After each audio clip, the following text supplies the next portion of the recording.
Dalam percaturan politik, posisi suara warga Nahdlatul Ulama memang menarik sekaligus unik. Dikatakan menarik karena warga NU itu jumlahnya besar sekali, sangat menggiurkan bagi pasar politik. Siapa yang mampu menarik suara NU dipastikan melejit dan unggul dalam kontestasi politik. Tapi uniknya, suara warga NU itu tidak bersifat monolitik, tidak pernah tunggal, melainkan tersebar kepada pilihan politik yang dikehendaki oleh individu-individu Nahdliyin itu sendiri. Partai politik maupun calon presiden dan wakil presiden yang membidik suara pemilih dari warga Nahdlatul Ulama tetapi tidak memahami paradigma politik NU bisa dipastikan bakal gagal total. Bersama saya, Ayah NH, inilah Suluh Bangsa. Mari menjaga suluh bangsa agar tetap menyala kesadaran agama dengan benar, agar tetap menyala empati dalam hati, dan tetap menyala emansipasi di dalam diri. Inilah Suluh Bangsa. Assalamualaikum warahmatullahi wabarakatuh. Salam sejahtera dan salam penuh bahagia untuk kita semua. Presiden Joko Widodo pada perhelatan Munas Alim Ulama dan Konferensi Besar NU beberapa hari yang lalu menyinggung kekuatan NU di dalam konstelasi berbangsa dan bernegara. Kekuatan NU itu sangat luar biasa. Jumlah anggotanya sangat banyak, sangat besar. Tersebar di seluruh tanah air Indonesia dan bahkan tersebar di berbagai negara. Ketua Umum PBNU, Kiai Haji Yahya Khalil Stakuf, membeberkan 59,2% dari seluruh penduduk beragama Islam di Indonesia mengaku sebagai warga NU. Jika populasi umat Islam di Indonesia diperkirakan 250 sampai 260 juta, maka 59,2% itu merupakan angka yang luar biasa. Bisa mencapai hampir 150 juta. Dengan jumlah warga Indonesia yang mengidentifikasi dirinya sebagai orang NU yang jumlahnya besar sekali itu, menjelang perhelatan pemilu dan Pilpres 2024 tentu saja menjadi daya tarik tersendiri. Makanya setiap aktor politik berusaha mendekati kantong-kantong suara NU demi mendapatkan benefit elektoral dalam kontestasi politik. Walaupun suara NU itu dianggap menggiurkan, tetapi banyak yang tidak paham bahwa di NU itu ada yang disebut dengan NU Jam'iyah, ada juga namanya NU Jamaah. Jam'iyah NU adalah ikatan struktural organisasi Nahdlatul Ulama. Di semua jenjang strukturnya, mulai dari pengurus besar NU sampai tingkat ranting. Sedangkan jamaah NU adalah warga yang melekatkan dirinya kepada NU sebagai nilai, ritual religiusitas, kultural maupun emosional. Nah, di titik inilah seringkali tidak terjadi persinggungan langsung antara pilihan politik NU Jam'iyah dengan NU Jamaah. Dalam banyak hal, aspirasi politik Jam'iyah atau struktur NU berbeda dengan pilihan warga NU alias Jamaah NU. Belum lagi relasi di NU sendiri tidak melulu antara Jam'iyah dengan Jamaah NU. Tetapi juga ada relasi patron-klien antara tokoh dengan umatnya, antara kiai dengan santri. Banyak santri NU yang mengikatkan diri dengan Jam'iyah NU, tetapi lebih mendengar petuah dan arahan kiainya atau gurunya di majelis pengajian. Uniknya lagi, setiap kiai atau ajengan atau guru dalam lingkup Nahdlatul Ulama sangat independen, mandiri dalam memutuskan aspirasi politik.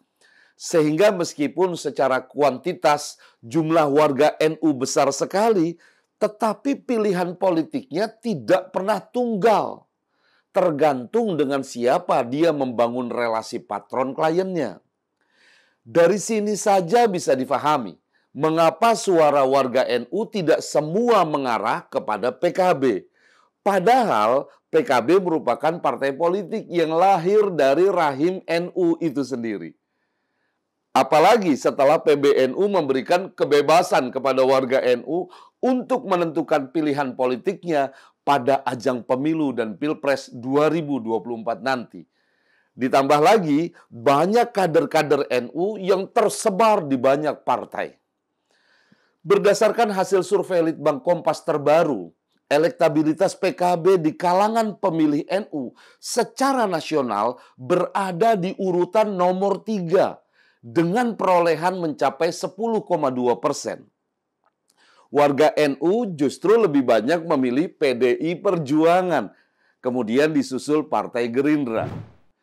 Menurut survei, elektabilitas PDI Perjuangan di kalangan pemilih NU sebesar 22,9%. Sedangkan Gerindra sebanyak 19,9%. Jika meneropong pilihan warga NU terhadap capres yang berkontestasi pada Pilpres 2024, juga sama saja. Capres yang didukung oleh PKB belum tentu menjadi capres favorit pilihan warga NU. Survei menunjukkan bahwa elektabilitas Anies Baswedan di kalangan pemilih NU paling rendah dibandingkan dengan Ganjar Pranowo dan Prabowo Subianto. Elektabilitas di kalangan pemilih NU secara nasional yang tertinggi justru dimiliki oleh Ganjar Pranowo, yaitu sebanyak 25,6%. Angka tersebut selisih tipis dengan Prabowo yang mengantongi 25% suara pemilih NU. Sementara tingkat keterpilihan Anies di kalangan pemilih NU skala nasional jauh tertinggal, yakni 12,8% saja. Rupa-rupanya koalisi Anies Baswedan tidak memahami landscape politik NU. Melihat NU hanya dengan jumlah warganya yang besar dan menganggap itu berkorelasi dengan besarnya suara NU yang bisa didapatkan adalah kalkulasi politik kacamata kuda. Hanya melihat dari satu variabel tanpa memperhatikan spektrum yang lain. Makanya elektabilitas Anies selalu babak belur di kantong-kantong suara NU. Bahkan ketika Anies Baswedan berpasangan dengan Muhaimin Iskandar sebagai cawapresnya, di mana Caimin dianggap representasi NU, elektabilitas Anies tidak juga kunjung naik. Justru makin mengalami penurunan signifikan. Ini dibuktikan hasil survei SMRC yang menyorot elektabilitas pasangan Anies Muhaimin berada di angka 16,5%. Jika angka ini bisa dinisbatkan dengan suara Anies, artinya elektabilitas Anies mengalami penurunan yang sangat signifikan, di mana sebelumnya mencapai 22,2%. Elektabilitas pasangan Anies Muhaimin itu kalah jauh dibandingkan dengan pasangan Ganjar Pranowo Ridwan Kamil yang mendapat suara 35,4%. Sementara duet Prabowo dan Erick Thohir mencapai 31,7%. Muara dari itu semua sebenarnya karena memang koalisi Anies Baswedan tidak memahami paradigma politik NU. Ibarat pedang, NU itu memiliki dua mata yang jernih dan tajam, serta sangat berbahaya jika dibiarkan menusuk sesuatu, termasuk menyangkut perpolitikan tanah air. Paradigma politik NU itu unik, cair, tapi menggetarkan.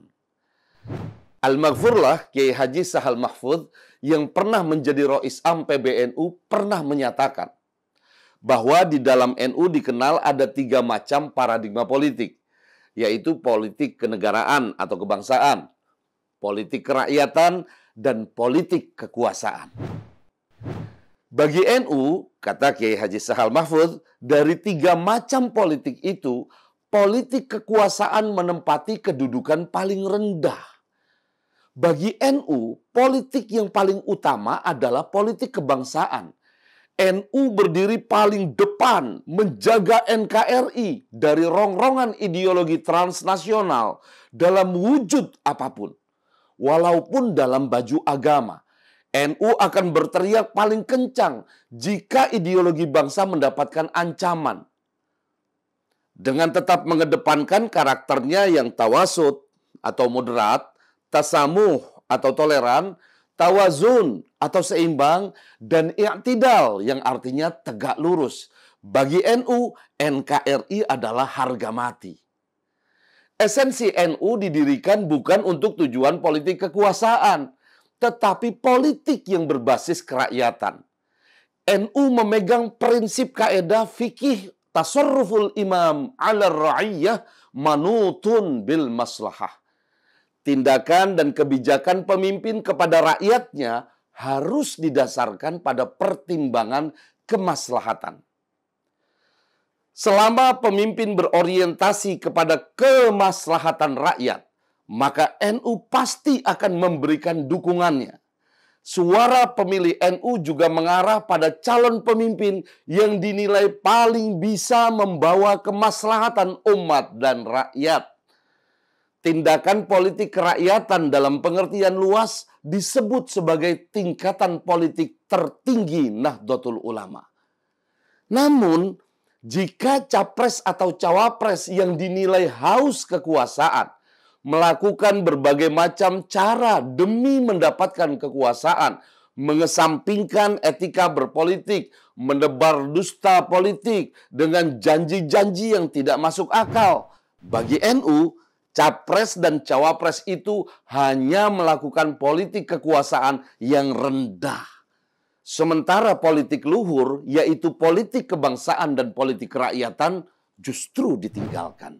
Karena itulah, koalisi Anies Baswedan dan Muhaimin Iskandar yang hanya memainkan politik kekuasaan bakal gagal menggait suara pemilih NU dan besar kemungkinan akan kalah dalam Pilpres 2024.